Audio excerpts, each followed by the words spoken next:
the first episode of B.A.R.S with me, Ariel Allure. In today's episode, we're going to be going over some films that I've seen starting from holiday season 2024 and into 2025 to get prepared for this year's upcoming holiday season movie. Just to get some housekeeping out of the way, don't forget to like, comment, and subscribe, and be one of the first ones to join this channel and watch this whole journey with me while I step into the YouTube space. Well, as these are just my opinions, we can have fun with this. Art is subjective. Everybody's not going to think the same.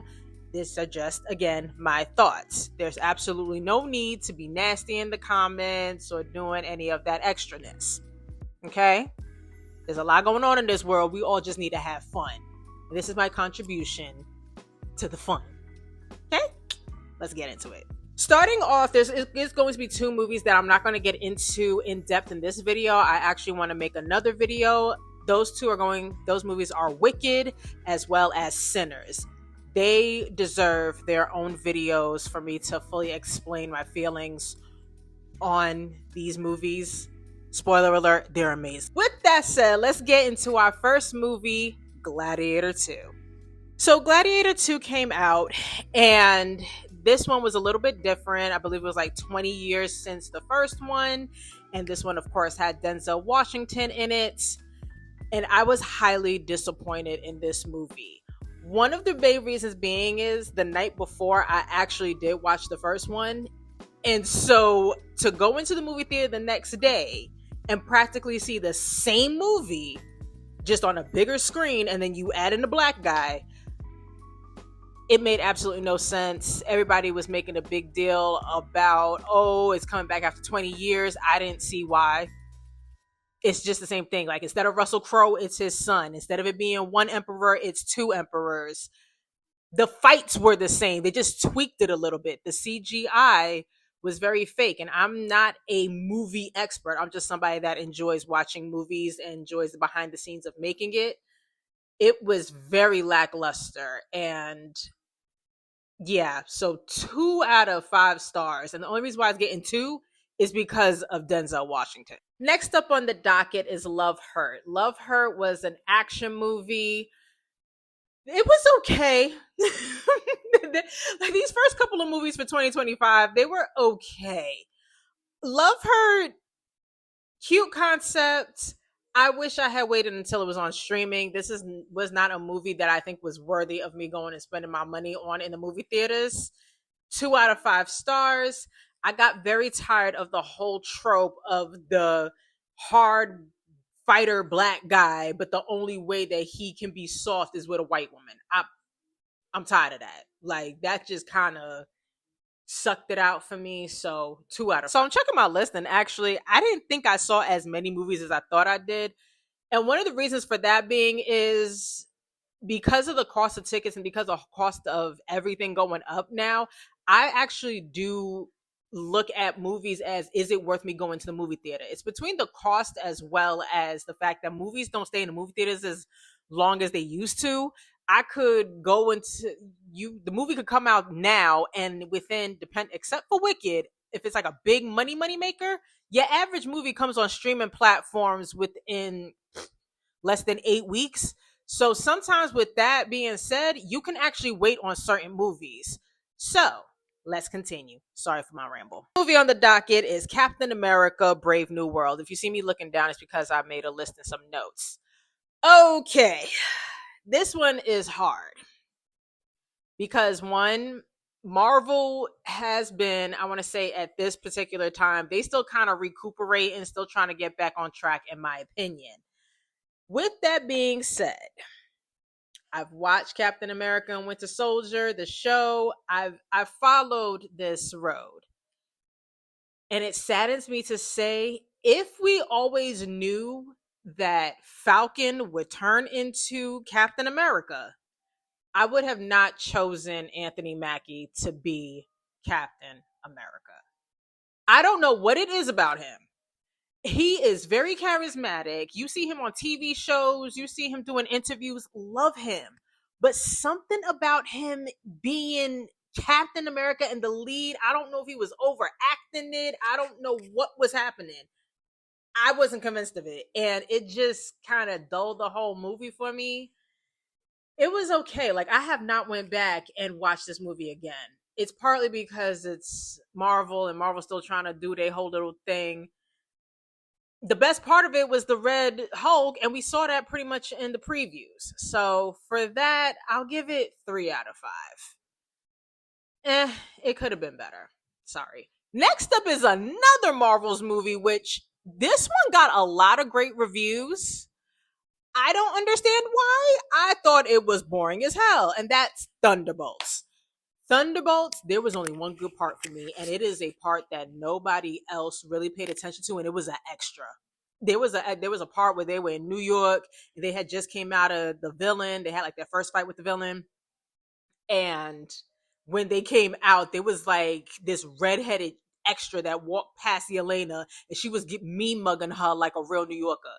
That was the funniest part of this whole movie. That was the most enjoyable part of this whole movie. I don't understand why they calling them the next Avengers. Honestly, this kind of seemed like their answer to like DC's Suicide Squad, and not for nothing, I'll take Suicide Squad any day over Thunderbolts. I'm curious as to when they start merging with another movie that's coming up that I saw, and when they start colliding all the worlds, and I know Secret War is supposed to come up, so I am looking forward to that, and hopefully they do better in that sector. But as an introductory movie, I was bored, honestly. So 2.5 stars for me. Okay, no, I'll be nice. 3 stars. Next, we have Ballerina. Not bad. Not bad for a spinoff movie to the John Wick series. I was a little worried because just the way the landscape is, female-led action movies do not seem to get the proper respect. Proper respect that it deserves. Don't know why. One of the coolest fights that I still think about randomly is a flamethrower fight. Like, how do you actually have a fight with flamethrowers? I think that is one of the best fights. I do actually want to go and watch it again. Now that I'm talking about it, now this is a movie that I would, if it comes on streaming randomly and I want something to watch, I will put it on and I won't be mad at it. I do still prefer the John Wick series. However, I wouldn't mind if they did a Ballerina 2. If they say that they're going to come out with a Ballerina 2, don't mind it. Am I going to go into the movie theaters to watch it? Not so sure. I'll be for real with you on that. Not too sure on that. I may wait for streaming for the second one, but I wouldn't mind if they did a second one. Next up, we have Superman. Okay, so Superman was if I have this correct, it's the first movie under the new reconstructed DC universe. I wish y'all would get this together. Actually, sidebar. Let's. This is my opinion on the whole DC universe thing. I wish they would follow the animated DC movies a little bit more. Their DC animated movies are so good. If you want me to give you like a list of some of them to check out, check the description box below. But they are so good. And I wish if whoever created the animated movies would just come to the live action side. Of course, you're not going to be able to do everything. Some things you can only do animated, but they would have beat Marvel a long time ago if they just, matured a lot of things up and kind of went the route of animated. Which it does seem like James Gunn has a little bit of a pulse on. So when I saw Superman, this one and the next one, they both do something that I very much appreciate with the relaunch. They didn't do the backstory. I'm talking about Superman in this case. They went straight into the action. They didn't go into the fact of like, yeah, he came from Krypton and then he was on Smallville and all that. No, we know this story time and time again. This is like the umpteenth version of Superman. So yeah, let's get into the straight storyline of it. And I liked it. I really did appreciate it. I'm not always reading comic books like that. So I did forget how silly and gullible and goofy Superman can be. And that part kind of disturbed me. But then Well, that disturbed me, but it annoyed me a little bit. But then once, I was talking to some people, they were like, no, he is supposed to be that goofy. Perfect. Absolutely perfect. So for that, I will give it 3.5 stars. Another comic book movie, we have Fantastic Four First Steps.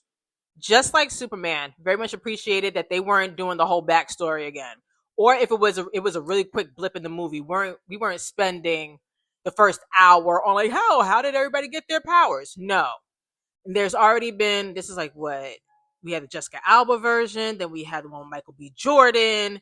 This is about like the third iteration film wise, if I have this correct, but it's the first one under the Marvel Studios. Not bad. I very much enjoyed it. Fantastic Four is not my favorite team up or hero, so I'm not gonna be like, oh my god, and dissecting everything about it. But this one gave me hope into the other movies and the other further movies that's coming out with Marvel. They kind of put my hope back in.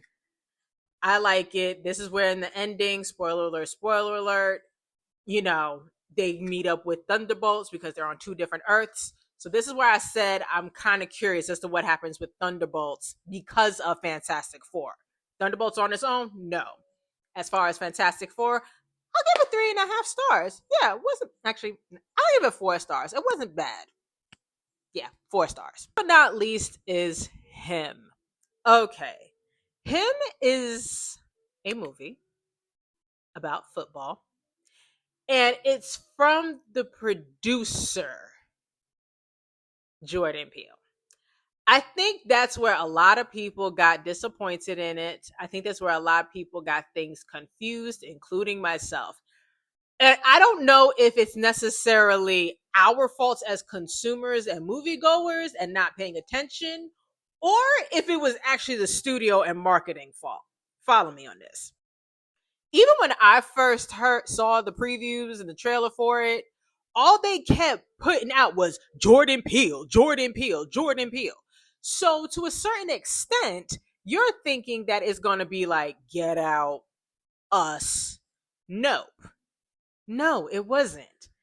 To me, some people they said they were confused about it. Some people said it was whack. Let's get something first and foremost out the way. Marlon Wayans did his damn thing. Marlon, he acted his ass off in this film. Outside of that, some people said they were confused. I wasn't confused about it. Nope. There was nothing confusing about it. There was nothing. Jordan Peele's movies, like when he directs it, like Get Out or even Us, it made you think. And that part for me is what was lacking in Him, was that thinking part. Like I did not leave the movie theater still wondering about something, still pondering something, still wanting to investigate the different themes within the movie. No, it was pretty straightforward. Yep, that yeah, it was pretty straightforward to me. The one thing that I did find interesting was it was shot very wide. It was like, why is everything wide? There was so much extra space around the action that I personally didn't think it was necessary. Again, I am not a film expert. I am just talking about movies and what I see. It was just a lot of excess space around the subject that any action that was going on. You didn't need that much. Again, acting wise, it was crazy, but I wasn't sitting there like, oh yeah, is there anything that, do we really think this is happening? Maybe it might be a little extreme, but there is nothing, absolutely nothing about that movie. It was like the Eyes Wide Shut, but football version. And maybe a little spookier because it depends on if you believe in demons or not. I'm just going to leave that there. Score for Him is 2.5 stars as a whole. I was not impressed by it. There was nothing, oh my God, it's so thrilling and it's so thought provoking. No, that there was nothing about it that I thought leaned into that. the critics and even like Marlon saying this might be one of those movies that later on becomes a cult classic. Possibly, I could see that, but it still doesn't have enough depth to it, in my opinion. So that is the end of the movies that I saw. I think I watched a lot more on streaming than I did in theaters. There were some other ones that I don't mind talking about, such as Being Eddie. That one was really good. Again, I'm going to do a separate video on Wicked as well as Sinners. 5 out of 5 for both of them. Those are my only 5 out of 5s, honestly, for all of these.